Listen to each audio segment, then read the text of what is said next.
Nintendo Switch Sports. I loved this series when it was on the Wii. I spent many hours playing it. It had simplified versions of sports to play, which you might not expect to be fun. I loved the way everything was quick and straightforward way you played the games. The games were built around the motion controls and everything else didn't really matter, so they simplified it so much. But it worked. And then came Wii Sports Resort, and most of the games in it were really fun to play. After that, we have Wii Sports Club, which kinda sucked. However, most people never played it, since it was on the Wii U. And some people might not even have known that it even existed until this moment. It was just Wii Sports, except you had to pay for the service. It was free to download, but if you wanted to play the games, you had to get a day pass, which was $1.99 a day, or $9.99 for limited access per sport. This should have just been like $19.99 straight out. And unbelievably, not all the games from Wii Sports were there in the beginning. Only tennis and bowling were. The other sports were added about 6 months later. It had some cool ideas like stat tracking online with other clubs, but choosing this business model for this title sucked. Now there's Nintendo Switch Sport, and I'm surprised it took this long to come to the Switch. This was much better than Wii Sports Club, but not as good as Resort. This title currently only has soccer, volleyball, bowling, tennis, badminton, and chambara.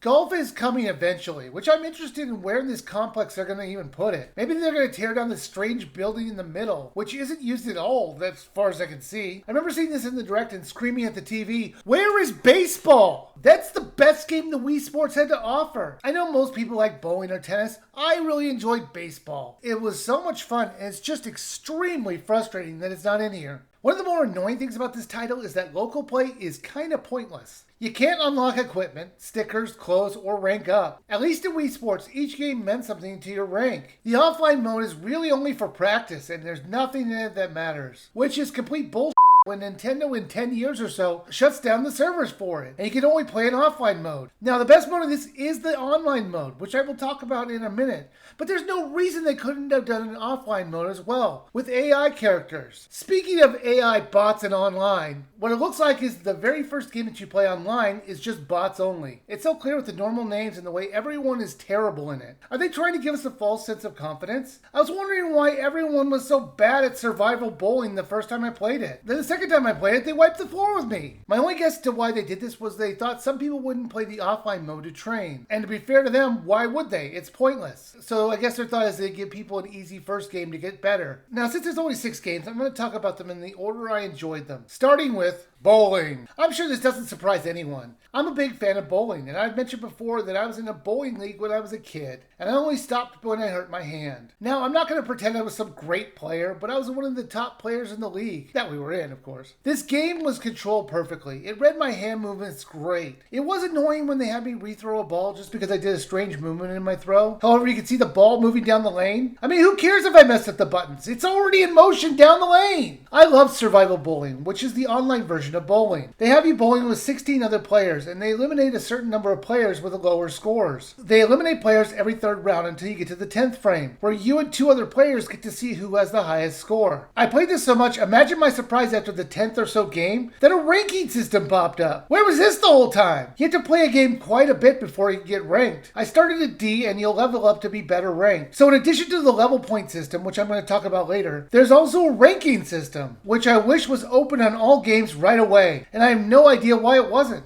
Soccer! The first one might not have surprised longtime watchers of my videos, but this one being so high on my list must be shocking everyone. I do not like soccer. I find it extremely boring. However, this really isn't traditional soccer. It's just kind of a slower version of Rocket League. I didn't really like Rocket League either, as I found the cars annoying to control. But running around the field, the speed seems just about right for this type of game. They give you a map to help you figure out where you should go. You should always keep one person in the backfield, and while it's annoying you can't use voice chat with your teammates to help decide who's going to be doing that, most of the time someone just stays behind, or I would just do it. It was easy enough to figure out. I love the way the ball moved in the arena, as it felt like we were playing a toddler's version of soccer with a beach ball. It was goofy and great. The biggest downside were the controls. Doing side kicks normally worked just fine, but when you're doing straight forward or power thrust forward, it often just wouldn't read it right. So much so I really didn't use it unless I had the room to. So if a ball was coming at me, I didn't want to risk a power thrust not working. I just did a quick kick to a partner and it was fine. I just wish it was done with a button. It would have made things much easier. There is a mode where you can use a leg attachment, and I guess it could be enjoyable,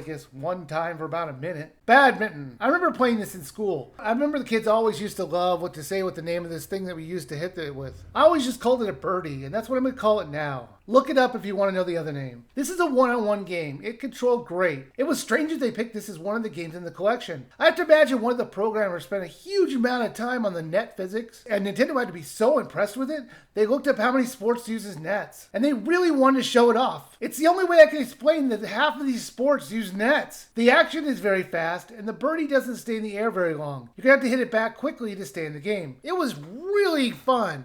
Tennis. I don't like tennis, nor do I dislike it. This one was just okay. It played just like the version of Wii Sports, which everyone was obsessed with back when it first came out. You play doubles. You control both characters and you move in the direction of the ball. You can do normal swings, power hits, or weak ones to throw the other characters off guard. This was a very easy sport to pick up and play. While it was enjoyable for a little bit, it got tiresome after a while. It just wasn't as fun as some of the other sports on this list, and it's not one I went back to very often.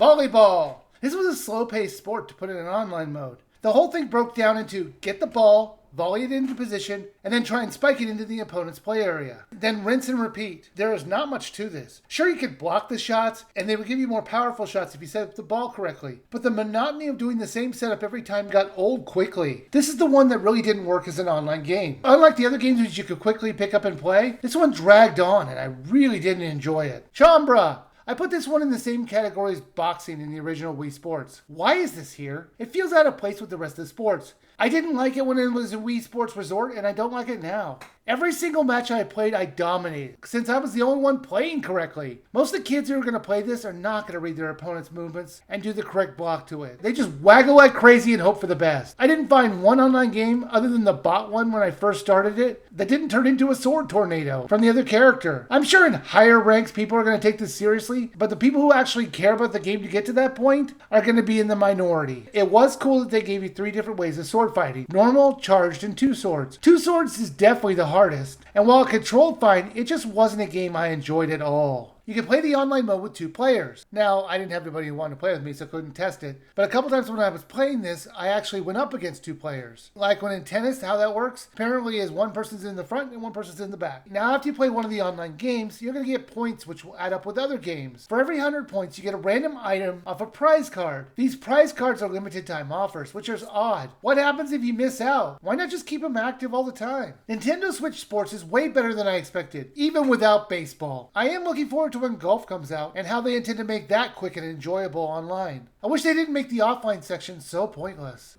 Sure, there's some training sections in the bowling if you really want to do it, but it's only something that you're going to want to do once. But that's unlike 100-pin bowling, which is bizarrely missing from this title, which you will go back and play because it's a lot of fun. It just isn't here, and I have no idea why not. Now, they're asking $39.99 for this, and that actually is pretty reasonable. I do wish they had added more sports, but for the ones that they do have, everything is well done for the most part. The motion controls work most of the time consistently, and overall, I think this could be really fun at a party, so I do think it's worth a buy.